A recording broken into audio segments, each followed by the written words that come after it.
que ensinaram errado sobre o celibato, o sábado e a eternidade. Eu vou provar a vocês na Bíblia. Primeiro vamos à questão do sábado. O sábado, retratado no capítulo 2 de Gênesis, é o momento em que Deus descansa de ter criado o mundo. Mas não é que Deus precise descansar, é porque Deus precisa ensinar pelo exemplo ao homem descansar. Vamos ao capítulo 2 de Gênesis, que diz no versículo 3: E Deus abençoou o sétimo dia e o santificou, porque dele descansou de toda a obra que como Criador tinha feito. Note, meus amigos, Deus descansar não é descansar no sentido de reparar algum tipo de cansaço, mas é literalmente se satisfazer no que fez. Quando nós trabalhamos durante a semana e temos um descanso, nós estamos sim reparando o nosso cansaço, que é o significado que tem para nós.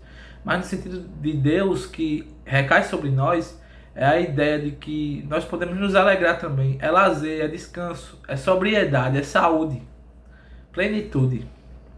Então esse é o sentido do sábado, o sentido eterno do sábado.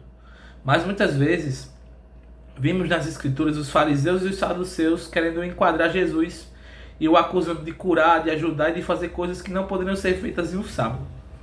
Mas nós entendemos quem é Jesus. Ele é o Logos, o Filho de Deus, que a Bíblia testifica, e o Messias. Então ele não era somente mais um cumprindo o sábado, ele era a própria autoria do sábado. Perceba, enquanto os fariseus estavam preocupados com quem se deslocava ou quebrava as leis que muitas vezes eles nem entendiam direito, Jesus estava com a interpretação primordial e total do que significa um sábado. Quando ele curava alguém no sábado, ele estava exercendo aquele sábado. Por quê? Porque o sábado, ele dignifica o homem, ele dignifica o trabalho, ele dá descanso, ele dá a paz de ter trabalhado. E no caso de Jesus, ele foi mais além ainda. Porque quando ele cura alguém que está sofrendo, praticamente ele está dando a essa pessoa em sofrimento o descanso daquela dor. Então ele estava mais do que exercendo o sábado, ele estava transbordando o sábado. Mas os fariseus, na sua visão limitada, o acusaram de estar pecando contra Deus. E o que isso tem a ver, Julian, com a questão do celibato e da eternidade? Primeiramente tem a ver com a nossa finitude. Os fariseus e nós somos pessoas finitas. As pessoas que estavam doentes também. Nós padecemos constantemente. E diante disso eu queria apresentar para vocês, fazendo a ligação de um ponto ao outro, do motivo do nosso mundo ser assim e do motivo das pessoas terem o dom do celibato e do casamento. Vamos ver aqui no capítulo 2 de Gênesis ainda. O Senhor Deus disse: não é bom que o homem esteja só. Farei para ele uma auxiliadora que seja semelhante a ele. Note, Deus havia criado um mundo bom, que havia Adão ali. Ali Adão estava. Mas tem um porém, Deus, ele é um autor intencional. Ele criou a mulher para ser a parceira de Adão, para resolver o problema da solidão que Adão sentiria se estivesse só. Porque o mundo ele ainda era uma realidade contingente e possível. Ou seja, ele não estava em pecado, mas o pecado poderia emergir a qualquer momento. E a partir da emergência do pecado, solidão, dor, angústia, todas elas seriam realidade. Então nós percebemos isso, que Deus, ele criou o casamento para a propagação da humanidade e para ser um mecanismo de defesa contra o pecado. Por isso que a família é muito importante, meus irmãos. Por isso que é importante nascer numa família, crescer numa família, para algumas pessoas terem uma família. Porque uma família ela não reflete o caráter de Deus de forma vazia, ela reflete o amor de Deus pela criação e pela sua manutenção. E para que ela não sofra o dano. Mas agora, por que danado é que existe o celibato? Vamos ao texto. Vamos ao texto, que vocês vão entender o que se passa na narrativa bíblica. O celibato aparece pela primeira vez em Mateus 19. E depois vai aparecer um conceito interessante em Mateus 22. Que diz o seguinte. Mateus 19, versículo 11. Jesus, porém, lhe disse: nem todos são aptos para aceitar este ensinamento. mas apenas aqueles a quem isso é dado, porque há eunucos de nascença, outros que os homens fizeram tais, e há outros que se fizeram eunucos por causa do reino dos céus. Quem é apto para aceitar isso, que aceite. Olha, Jesus está falando do eunuco ou do celibatário. Há alguns celibatários que nasceram assim, ou seja, aqueles que têm incapacidade de procriar ou de se relacionar. Há celibatários a sua capacidade biológica não era um dom, mas eles foram interceptados pelos homens, seja na castração, seja na rejeição ou na privação. E tem aqueles que, ao conhecer a Deus, a eternidade e a si mesmos, optaram deliberadamente pelo celibato. Então esses três são celibatários aí. Mas Jesus está falando com ênfase maior naquele que, ao se autoconhecer e ao conhecer o caráter de Deus e do seu reino, opta pelo celibato como sendo um sinal vivo de que a sua vida merece ser gasta em prol de algo maior. Outra questão. Capítulo 22 de Mateus, versículo 30, em que Jesus aplica o mesmo princípio à ideia de que não haverá casamento. E nós tendemos a entender isso de forma equivocada. Mateus 22, versículo 30, diz o seguinte. Vou ler a partir do verso 29. O erro de vocês está no fato de não conhecer as Escrituras nem o poder de Deus. Porque na ressurreição nem se casam nem se dão em casamentos, mas são como os anjos no céu. Quanto à ressurreição dos mortos, vocês nunca leram o que Deus disse a vocês? Eu sou Deus de Abraão, de Isaac e Deus de Jacó. Ele não é Deus de mortos, mas sim de vivos. Ouvindo isso, a multidão se maravilhava da sua doutrina. Perceba, como eu já elaborei anteriormente, o casamento ele existe para a procriação da humanidade e para não haver solidão. E Jesus responde que na eternidade não vai haver casamento, porque seremos como os anjos. E ele diz antes, porque nós não conhecemos o poder de Deus. Por isso que queremos que a terra, que o céu seja uma imitação da terra, uma imitação exata.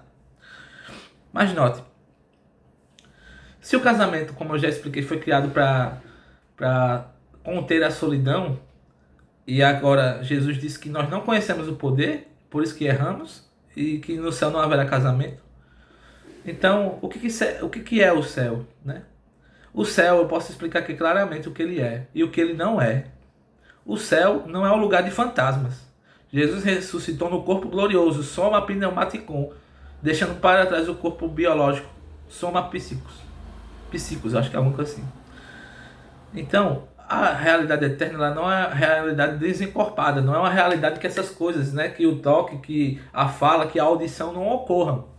E que o olfato também ocorre, só que ocorre num nível em que o pecado não pode mais nos dominar, em que a morte não pode mais nos dominar, e que a solidão não pode mais nos dominar. É um lugar de plenitude. É um lugar de plenitude. Por isso que não teremos mais filhos, porque não poderemos mais morrer. Seremos imortais, não há mais necessidade de propagação. E a conta do reino já foi fechada. O livro da vida já foi escrito. Não há mais necessidade de novas vidas. Porque o projeto de Deus era para as nossas vidas. Que já existimos no tempo e na história. E também não haverá solidão, porque o povo de Deus, ele é um povo unido em si mesmo e unido ao próprio Deus. Aí você pode achar estranho as imagens que o próprio Deus dá, quando diz que casaremos com Cristo, né? Alguns tendem a interpretar isso como uma realidade meramente espiritual e meramente simbólica, né? Outros dizem coisas como uma réplica, uma reestruturação da vida terrena nos moldes que é hoje. E há críticos que podem afirmar que se assumirmos literalmente que Cristo casará com a igreja, que isso seria uma grande farra. Mas isso não é verdadeiro, nenhuma dessas proposições são verdadeiras. Por quê? Porque nós não conhecemos o corpo pneumaticon, mas nós sabemos o que ele é pelo que ele não é. Por exemplo, eu não sei como um ser glorificado se relaciona com o outro na prática. Ninguém sabe como é.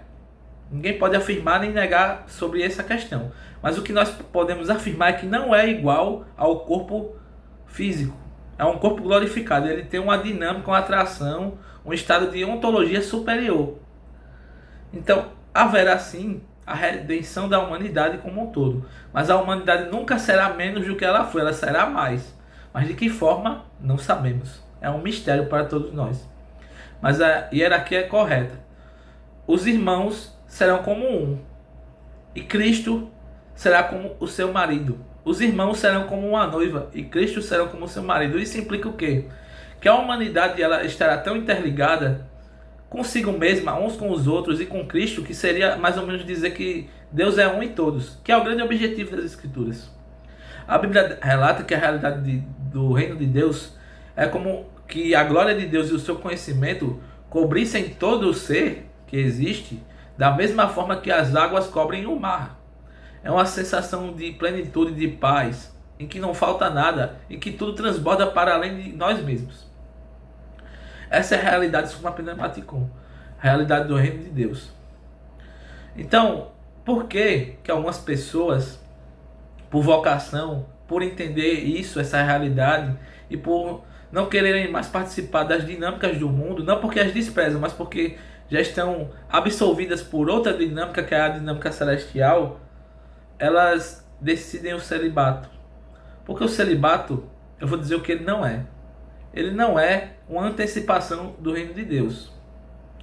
Porque o celibatário, nós que somos, né? Eu sou até então, nós vivemos uma vida de alegria em Deus, mas de escassez humana e total, né? Nós não temos parceiros, nós não temos filhos, nós temos nossos amigos, mas que eles já estão ocupados com as vidas deles. Então é uma vida humana de escassez. E no céu não vai haver escassez nem de vida humana, nem de vida com Deus, nem de si mesmo. Tudo será pleno no seu estado máximo e crescente. Então, quando muitos afirmam, eles se tornam celibatários porque ele quer antecipar a realidade de Deus. Isso não é verdade. Eu não concordo com isso. Assim como o casamento também não antecipa a realidade do reino dos céus de forma perfeita. Todos os dois antecipam aspectos isolados, mas não plenamente.